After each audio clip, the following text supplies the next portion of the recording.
All right, hey gang, Nate Bear here, lead technical tactician for Monument Traders Alliance and trade of the day. And in this week's video, I want to go over the indexes. I want to go over, what's happening this week, just in case you've been living underneath a rock and you have no idea what's coming this week. And then I want to show you a chart setup that I am just really excited about, and I am probably going to be taking entry on it today. Okay, so let's just dive right in. So first things first, I'm going to hide all these drawings and let's look at the SPY.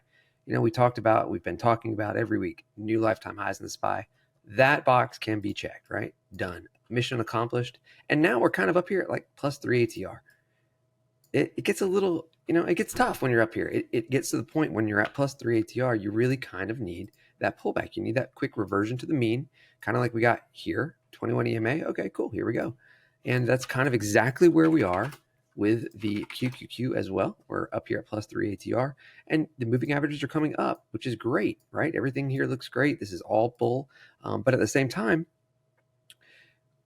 a pullback is, we have to be open to the idea that the pullback is coming at some point. And so if you have been under a rock this week, I just want to show you this. Now, this is a earnings calendar at TradingView. If you just go to TradingView earnings calendar, if you just Google that, this will pull up. And what you can look at is this week.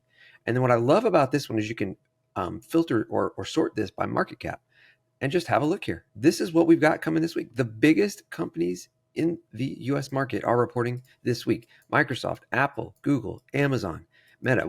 Just these guys alone, it was like what, $10 trillion worth of companies reporting just this week. So add to that we've got the FOMC on Wednesday, and this could be a week which is going to be either amazing or it could be a little hairy, right? I personally think this week has the potential to be like a blow off top. So we've talked about the idea that we're up here at plus 3 ATR. If these companies come out and beat, and the expectations are pretty low to tell you the truth, but if they come out and beat, we might get a candle like this, and then next week, beginning of February, we start coming back down here. It's like a blow off top kind of a thing, okay?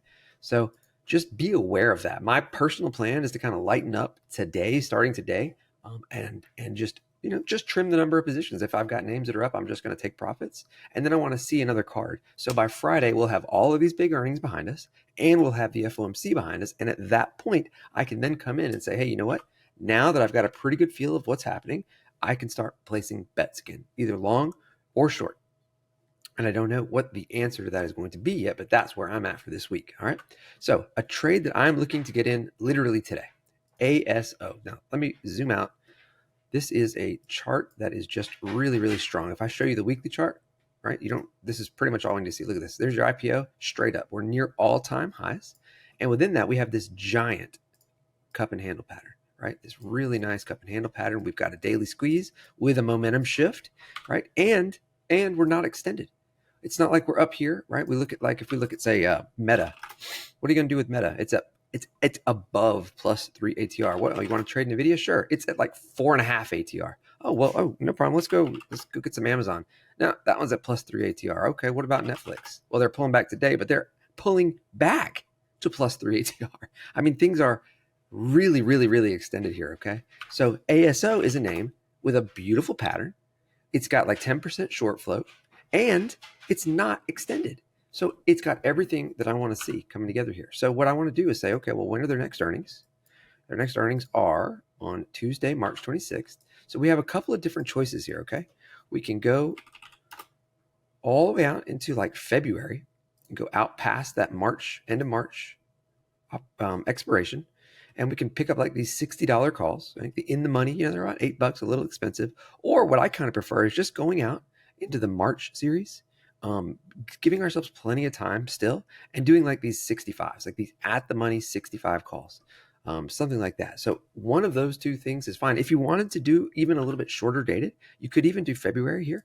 These are 17 DTE, and these are going to be a lot less expensive. Like the 63 in the money calls also make a ton of sense. And ideally, we want to pick it up right here off that 21 EMA, which is also the 618 retracement from this low right here to that high. The 618 retracement comes in right in line with the 21 EMA right in through here. And that level is around 64, right? So that's basically the plan. Entry near 64. We want to stop under about 61 is your stop. And our target is a fresh lifetime high up here at 69. All right, so that's my plan. That's what I'm going to be looking for this week. I hope it helps. I hope you guys are off to a great start this year, and I will talk to you all soon. Have a good one.